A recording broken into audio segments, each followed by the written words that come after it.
And this is the day of our life as a referee kay nag-referee mi og pina-update dinhi sa Katalunan Grande kay ang mga naka-assign mayroon ding mga project doon sa malalayo, so yun nagguguto man mi, so nakakita mi diri sa Katalunan Grande og gutuhan. So nasilip sa mo ang mga fastest yun and quickest referee na naay gutuhan og lugawan diri sa Katalunan Grande. So amo ang gitistingan kung basig lami di ay. So ayan na. Hello guys, dito kami sa Hello guys, ito po kami sa gutuhan ni Mami Goto, Mami Lula Incias, the best sa Katalunan Grande, one of the best. Mura jug nakatilaw na karon pagani.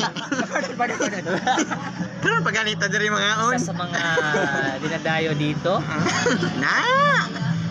So mao na to giserve na sa moa ang go to overload ug ang ilahang special nga lugaw. So tara, so naagyoy buo nga itlog na siya ug dako kayo na manok ang sa lugaw, and then ang ilahang go to overload kompleto na ay beef. So yun, good chow daw. Na ay chicharon, shrimp o buo sad na siya nga itlog nagihiwa. So ana na tabisa na sa kong kauban bay.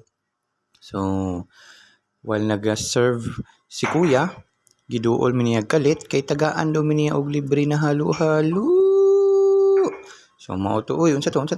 Uy, sige, tapos mao to. Focus. Kay natay libre nga halo-halo, so amo ang gi-feature ang ilahang gutuhan ni Lola Incias. So kani akong kauban diri, pinakuan-kuan na. So kara gihatod na gyud ni kuya ang halo-halo. So lipay gyud kay mi kay nakalibre mi halo-halo diri. So ang akong kauban diri. Tikman daw namin yung recipe nila. So much.